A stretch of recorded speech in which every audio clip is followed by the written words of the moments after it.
Jadi ke pasien-pasien dengan batu empedu biasanya mengalami gejala nyeri perut kanan atas yang menjalar atau menusuk ke daerah punggung.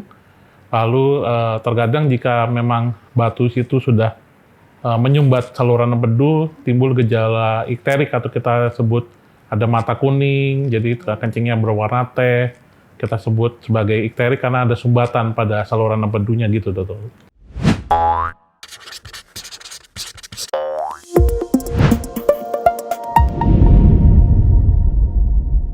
Assalamualaikum warahmatullahi wabarakatuh. Jumpa lagi di Hey Dok Podcast Brawijaya. Bersama saya Dr. Ou selaku host di podcast kita pada hari ini. Tentunya kita nggak sendiri, kita bersama narasumber yang sangat kompeten di bidangnya, yaitu Dr. Perwira Widianto, konsultan digestif Brawijaya Hospital Saharjo. Apa kabar Dr. Widi? Semoga sehat ya Dok. Dok, pada sore ini kita akan ngobrol nih Dok tentang batu empedu ya Dok. Seperti yang kita ketahui kan batu empedu itu kan nyeri perut ya Dok. Terus kemudian kita tahu juga itu biasanya kan mengenai wanita umur 40 tahun, terus kemudian gendut ya Dok, atau obesitas ya Dok. Tapi saat ini tuh trennya tuh mulai bergeser Dok, itu sudah mengenai pada usia muda ya. Terus kemudian juga mungkin karena lifestyle ya Dok, sering makan makanan yang berlemak gitu ya Dok. Mungkin sebelum kita melebar jauh ya Dok, mungkin dokter bisa menjelaskan sebetulnya apa sih itu mengenai batu empedu Dok? Terima kasih Dr. Ou. Salam sehat sahabat Brawijaya. Jadi batu empedu adalah penumpukan batu maupun kristal yang terjadi di dalam sistem empedu. Baik itu yang terjadi batu itu dalam kantung empedu maupun di saluran empedunya. Jadi seperti itu Dr. Ou. Karena apa sih Dok penyebab dari batu empedu itu? Ya, Dr. Ou. Jadi memang batu empedu itu biasanya memang terjadi karena penumpukan batu kolesterol tadi. Jadi biasanya dari kolesterol itu biasanya dari makanan yang kita konsumsi sehari-hari, juga bisa dari lifestyle, gaya hidup kita, lalu juga bisa terjadi utamanya pada pasien-pasien dengan tingkat estrogen yang tinggi, biasanya pada pasien-pasien dengan menjelang kehamilan, di mana tingkat estrogen itu naik gitu. Kalau faktor risiko lain Dok, misalnya kayak laki-laki minum alkohol atau apa, itu kan sekarang kan banyak ya Dok ya, laki-laki yang kita lihat pasien-pasien itu bisa nggak ya Dok? Memang banyak faktor risiko yang terlebih sekarang dengan gaya hidup yang kurang sehat ya, dengan tingkat stres yang berlebihan, ya semuanya bisa mempengaruhi terjadinya batu empedu di dalam saluran empedu itu, Dr. Ou. Dok, bisa dijelasin nggak ke sahabat-sahabat Brawijaya Dok untuk gejala-gejala batu empedu seperti apa sih Dok? Ya, Dr. Ou. Jadi ke pasien-pasien dengan batu empedu biasanya mengalami gejala nyeri perut kanan atas yang menjalar atau menusuk ke daerah punggung. Lalu terkadang jika memang batu itu sudah menyumbat saluran empedu, timbul gejala ikterik atau kita sebut ada mata kuning, jadi kencingnya berwarna teh. Kita sebut sebagai ikterik karena ada sumbatan pada saluran empedunya gitu, Dokter. Oke, baik. Jadi sebaiknya kalau misalnya sudah ada gejala seperti itu ke dokter, itu sebaiknya ke dokter mana ya Dok ya? Ke dokter umum atau? Ya, jadi memang pasien-pasien dengan keluhan seperti nyeri perut kanan atas, apalagi sudah ada ikterik, biasanya dokter akan menyarankan untuk pemeriksaan USG. Tapi jika sudah terjadi ada sumbatan pada saluran empedu, biasanya kami menyarankan untuk dilakukan pemeriksaan MRI yang kita kenal dengan pemeriksaan MRCP, di mana di MRCP kita bisa lihat apakah ada sumbatan pada saluran empedunya, apakah memang ada penyebab dari pasien itu terjadi kondisi kuning atau ikteriknya.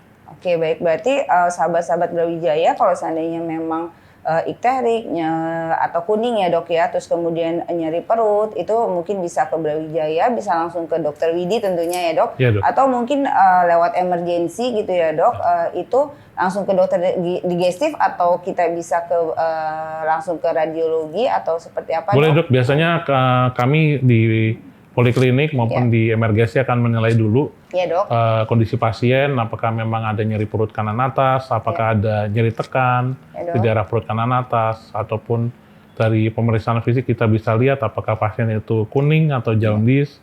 Kita dengan pemeriksaan fisik yang baik dan anamnesis yang baik, kita bisa memberikan pemeriksaan penunjang yang sesuai untuk pasien, apakah itu berupa USG yang sederhana, Baik, Dok. USG abdomen, ataupun hingga pemeriksaan yang cukup canggih ya, seperti MRCP itu tuh. Oke. Kalau seandainya nih Dok ditemukan ternyata memang ada batu empedu, kemudian apa ya Dok selanjutnya tindakannya? Jadi kalau tidak semua batu empedu perlu dioperasi, Dr. Ou. Jadi begitu ya, Dok? hanya batu-batu empedu yang menimbulkan gejala saja yang perlu memang untuk dioperasi. Iya. Akan tapi memang kadang-kadang nyeri perut batu empedu kadang-kadang awalnya seperti sakit ma ataupun nyeri upper GI, dispepsia, sehingga kadang-kadang kita menganggap seperti mah atau gastritis biasa. Pada saat pemeriksaan lanjutan, pemeriksaan penunjang, kita jumpai adanya batu di saluran empedu, bahkan kadang-kadang sudah menimbulkan infeksi atau yang kita sebut sebagai kolesistitis. Jadi pada saat kolesistitis memang kajiannya adalah melakukan pengangkatan kantong empedu, baik secara laparoskopi yang kita kenal sekarang. Tapi jika memang didapatkan ada sumbatan di saluran empedunya yang dibuktikan dengan cara MRCP, pemeriksaan tindakan yang dilakukan adalah pertama adalah membersihkan saluran empedunya, membersihkannya dengan cara endoskopi, ERCP yang kita kenal. Dengan teman-teman dari gastrologi akan melakukan tindakan pembersihan yang nantinya akan dilakukan tindakan untuk pengangkatan kantong empedu setelahnya. Jadi tetap akan dilakukan tindakan untuk laparoskopi untuk pengangkatan kantong empedunya. Baik. Jadi Dok, izinnya Dok, kami bertanya lagi untuk lebih jelas Dok untuk sahabat-sahabat Brawijaya Dok. Kalau seandainya memang batu empedu tersebut tidak harus diangkat ya Dok, itu apakah nanti akan ada perbaikan lifestyle Dok, atau mungkin ada tata laksana pengobatan mungkin jangka panjang Dok, atau mungkin ada bahaya tertentu Dok yang bisa ditimbulkan dari batu tersebut untuk kemudian harinya?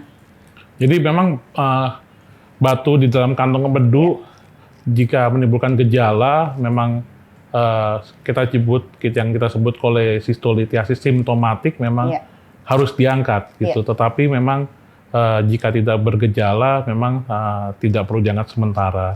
Tetapi harus diwaspadai bahwa batu di dalam kantong empedu bisa bermigrasi atau bisa berpindah di dalam ke dalam saluran empedunya, sehingga memang kajiannya adalah jika memang sudah bergejala harus segera diangkat, karena yang selain ada migrasi ada resiko untuk terjadinya infeksi di dalam kantong empedu itu, Dr. Au. Oke, baik. Dok, kalau seandainya nih Dok, kalau misalnya teman-teman atau sahabat Brawijaya lebih memilih nih Dok, mungkin saat ini tidak ada gejala tapi ada keinginan udahlah Dok diangkat aja supaya nanti tidak menimbulkan gitu ya, tidak menimbulkan penyakit gitu, itu apakah diperbolehkan Dok atau menunggu untuk harus ikterik dulu Dok? Jadi Dr. Out, ya terima kasih Dr. Out. Jadi pertanyaan yang bagus bahwa batu di dalam kantong empedu, terutama ya Dok ya, pada pasien-pasien dengan komorbid, entah diabetes mellitus atau pasien-pasien dengan kelainan darah, itu kajiannya adalah sebaik-baiknya diangkat, terutama pada pasien-pasien DM, karena terkadang pasien-pasien DM diabetes ya Dok, dengan pasien-pasien dengan diabetes mellitus, terkadang tidak bergejala karena pasiennya dengan neuropati, sehingga kebanyakan datang mungkin sudah terjadinya adanya nanah dalam kantong empedu yang kita sebut dengan empyema gallbladder. Jadi kadang-kadang kantong empedunya sudah sangat infeksi tapi pasien tidak merasa adanya nyeri karena adanya gangguan dari neuropati pada pasien-pasien diabetes, sehingga pasien-pasien diabetes dengan jika ditemukan batu dalam kantong empedu meskipun dia merasa tidak bergejala, kajiannya adalah melakukan pengangkatan kantong empedu itu. Oke, baik. Jadi memang sebaiknya memang harus diangkat tetap ya Dok ya. Dok, ini ada beberapa pertanyaan sih sebetulnya masuk ke kita ya Dok dari sahabat-sahabat Brawijaya Dok. Apakah memungkinkan Dok kalau seandainya untuk batu empedu itu hanya batunya saja Dok yang diangkat, tidak sama kantungnya Dok? Ya, terima kasih Dr. Jadi pertanyaan ini juga banyak ditanyakan terutama ke teman-teman sejawat dokter bedah yang melakukan operasi pengangkatan kantong empedu, bahwa untuk batu sendiri tidak bisa larut kalau batu betul, karena memang dia dari kolesterol ataupun batu pigmen. Iya. Batu itu tidak bisa larut dengan air, tidak bisa larut dengan banyak obat-obat herbal seperti cuka apel, jadi tidak bisa larut sendiri. Perlu operasi mekanik untuk mengangkat kantongnya karena batu itu ada di dalam kantung, sehingga perlu pengangkatan dengan cara operasi. Apakah bisa mengambil batunya saja? Tidak mungkin dilakukan karena kan batu itu ada di dalam kantong. Dan kantong itu tidak mungkin dijahit kembali setelah dibuka gitu. Oke, ya baik. Oke, baik dok, cukup jelas ya dok ya. Nah dok, untuk teknik operasinya sendiri nih dok, izin dok. Untuk di Brawijaya sendiri dok, mungkin untuk sahabat-sahabat Brawijaya pengen tahu nih dok, karena kan kita tuh sebetulnya ada alat ya dok, namanya laparoskopi ya dok, atau mungkin kita bisa open ya dok. Nah itu sebetulnya pertimbangannya baik yang mana nih dok untuk risk and benefitnya. Mungkin sahabat-sahabat Brawijaya perlu tahu nih dok. Mungkin dokter bisa menjelaskan nih dok. Ya, terima kasih Doro. Jadi gold standard untuk pengangkatan kantong empedu sekarang ada memang cara laparoskopi. Jadi laparoskopi itu adalah dengan cara minimal invasif. Jadi dokter bedah akan melakukan sayatan kecil ya, minimal mungkin antara 5 mili hingga 1 cm di daerah pusar, biasanya 3-4 titik di daerah pusar, ulu hati, dan mungkin perut sebelah kanan ya, untuk mengangkat kantong empedu secara teknik laparoskopi atau minimal invasif. Keuntungannya adalah dengan sayatan kecil menimbulkan respon inflamasi di badan menjadi lebih kecil, sehingga pasien akan lebih cepat pulih. Jadi mungkin lama perawatan di rumah sakit akan cepat. Jadi biasanya pasien 1-2 hari bisa langsung pulang.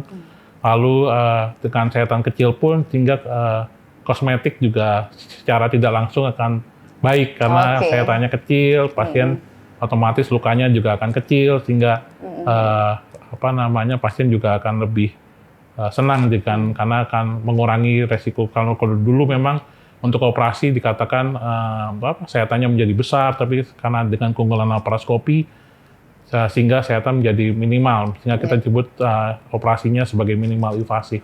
Itu dokter. Oke, baik. Berarti untuk semua kasus itu bisa dilakukan untuk laparoskopi ya dok? Iya, memang karena dengan kemajuan teknologi, bahkan sekarang dengan robotik, jadi memang keunggulan untuk laparoskopi menimbulkan pasien-pasien akan lebih cepat pulih, lebih cepat mobilisasi, sehingga meminimalkan juga rasa nyeri, sehingga pasien akan lebih cepat recovery untuk pemulihan. Biasanya pasien 1-2 hari langsung pulang, mungkin 3-4 harinya bisa langsung kembali kerja. Seperti itu terus. Baik, terima kasih. Itu cocok banget ya dok untuk sahabat-sahabat Brawijaya kita yang cukup aktif di sini ya. Dok, ini satu lagi nih dok, tips untuk menghindari sahabat-sahabat kita untuk terhindar dari batu empedu seperti apa sih dok? Ya, terima kasih dokter. Jadi memang kita harus mencari faktor risiko itu ya dokter. Jadi memang kembali ke harus menjaga pola makan, pola hidup yang sehat, mengurangi stres, dan jangan lupa kita harus rutin kontrol ya dokter. Jadi kita lihat apakah kadar profil lipid lemak dalam tubuh kita apakah baik, kolesterolnya bagaimana. Jadi faktor-faktor resiko itu kita kurangi sehingga meminimalkan resiko terjadinya batu empedu di dalam kantong empedu itu dokter. Oke, baik. Berarti penting buat kita juga untuk melakukan medical check up ya dok? Ya, setiap tahunnya atau setiap per 6 bulan dok? Ya, sebaiknya. Ya, medical check up memang cukup penting ya dokter. Jadi dengan kemajuan teknologi sekarang, dengan akses ke fasilitas kesehatan yang lebih baik, sehingga mungkin menurut saya dengan Brawijaya Saharjo berada di pusat center Jakarta akan lebih mudah menggapai fasilitas kesehatan, sehingga akan lebih mudah mengakses dan melakukan medical check up pada pasien.